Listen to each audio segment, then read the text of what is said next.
शिव पुराण की कथा। शिव पुराण हिंदू धर्म के महत्वपूर्ण ग्रंथों में से एक है, जिसमें भगवान शिव के जीवन, उनके कार्य, लीला तथा उपदेशों का वर्णन है।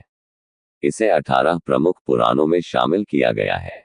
शिव पुराण के अनुसार भगवान शिव सृष्टि के रचयिता, पालक और संहारक हैं।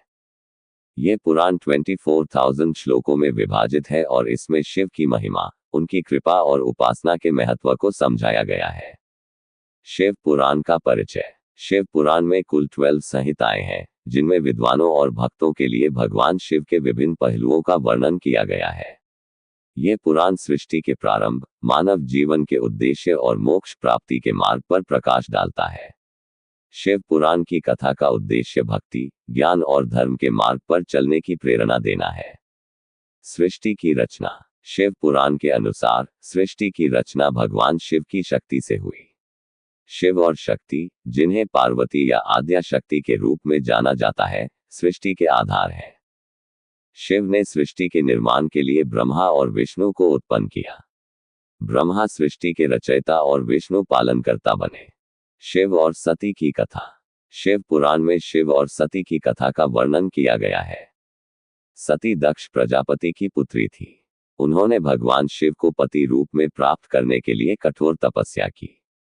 सती और शिव का विवाह हुआ, लेकिन दक्ष ने शिव का अपमान किया। सती अपने पिता के अपमानजनक व्यवहार से आहत होकर यज्ञ कुंड में आत्मदाह कर लिया। सती के देहत्याग के बाद भगवान शिव ने तांडव नृत्य किया और संसार को विनाश से बचाने के लिए विष्णु ने सती के शरीर के टुकड़े कर दिए। ये टुकड़े पृथ्वी पर विभिन्न स्थानों पर गिरे, जो आज शक्तिपीठों के रूप में प्रसिद्ध है। शिव और पार्वती का विवाह। सती के पुनर्जन्म के बाद वह पार्वती के रूप में जन्मी। उन्होंने फिर से शिव को पति रूप में पाने के लिए कठोर तपस्या की। उनकी तपस्या से प्रसन्न होकर भगवान शिव ने उन्हें अपनी पत्नी के रूप में स्वीकार किया। शिव और पार्वती का विवाह आध्यात्मिक और लौकिक शक्ति के संगम का प्रतीक है। शिव का नीलकंठ रूप। समुद्र मंथन की कथा शिव पुराण में विस्तार से वर्णित है। देवताओं और असुरों ने अमृत प्राप्त करने के लिए समुद्र मंथन किया। इस प्रक्रिया में हलाहल नामक विष निकला, जो सृष्टि को नष्ट कर सकता था। भगवान शिव ने इसे अपने कंठ में धारण कर लिया और विष को अपने गले से नीचे नहीं उतरने दिया। इस कारण उनका कंठ नीला हो गया और उन्हें नीलकंठ कहा गया। गणेश और कार्तिकेय की उत्पत्ति। शिव और पार्वती के पुत्र गणेश और कार्तिकेय की उत्पत्ति और उनकी लीलाओं का वर्णन शिव पुराण में मिलता है। गणेश, जिन्हें विघ्नहर्ता और मंगलकर्ता कहा जाता है, शिव और पार्वती के आशीर्वाद से उत्पन्न हुए। कार्तिकेय युद्ध के देवता हैं और देवताओं की सेना के सेनापति बने। शिवलिंग का महत्व। शिव पुराण में शिवलिंग को भगवान शिव का प्रतीक माना गया है। ये सृष्टि के निर्माण, स्थिति और संहार का प्रतीक है। शिवलिंग की पूजा से भक्त भगवान शिव की कृपा प्राप्त करते हैं।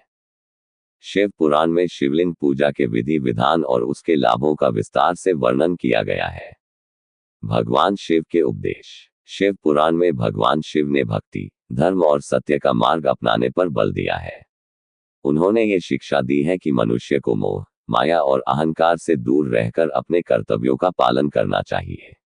भगवान शिव ने ध्यान और योग के माध्यम से आत्मा और परमात्मा के मिलन का मार्ग दिखाया। मोक्ष प्राप्ति का मार्ग। शिव पुराण में मोक्ष प्राप्ति का मार्ग भगवान शिव की भक्ति और उपासना को बताया गया है। भगवान शिव के नाम का जप, शिवलिंग की पूजा और उनकी कथाओं का श्रवण व्यक्ति को सांसारिक बंधनों से मुक्त कर मोक्ष प्रदान कर सकता है। निष्कर्ष। शिव पुराण केवल धार्मिक ग्रंथ ही नहीं, बल्कि एक ऐसा मार्गदर्शक है, जो जीवन के रहस्यों को समझने और आत्मज्ञान प्राप्त करने में मदद करता है। इसमें भगवान शिव की महिमा और उनके उपदेश जीवन को सही दिशा में ले जाने की प्रेरणा देते हैं। शिव पुराण का अध्ययन और इसके संदेशों को आत्मसात करना हर व्यक्ति के लिए कल्याणकारी है।